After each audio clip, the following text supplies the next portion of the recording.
Հովանես Շիրազ, Գանանամուտ, մանուշակներ ոտքերիս ու շուշաններ ձեռքերիս, ու վարդերը այտերիս ու գարունը կրծքիս տակ, ու երկինքը հոգուս մեջ, ու արևը աչքերիս, ու աղբյուրները լեզվիս, սարից իջա ես քաղաք, ու քայլեցի խայտալով, ու շաղ տալով մայթերին, մանուշակներ ու վարդեր ու շուշաններ ձյունաթույր։ Ու մարդիկ ինձ տեսնելով, իրենց հոգնած աչքերին, տեսան ուրիշ մի աշխարհ, գարուն տեսան նորաբույր։ Ինչ թարմություն, ասացին, ինչ թարմություն ու բացին,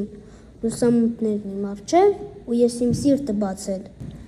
Անցնում էի երգելով ու շաղ տալով մայթերին, մանուշակներ ու վարդեր ու հասմիկներ հոգեթով, կարծես մի ողջ բնություն, մի պատանի էր դարձել, քաղաք իջել լեռներից, կանցներ զմրուղ թեքյաթով, երկրե երկիր, շաղ տալով կակաչներն իր ձեռքերի, մեր երգերի լուսաբացն ու գարունը լեռների։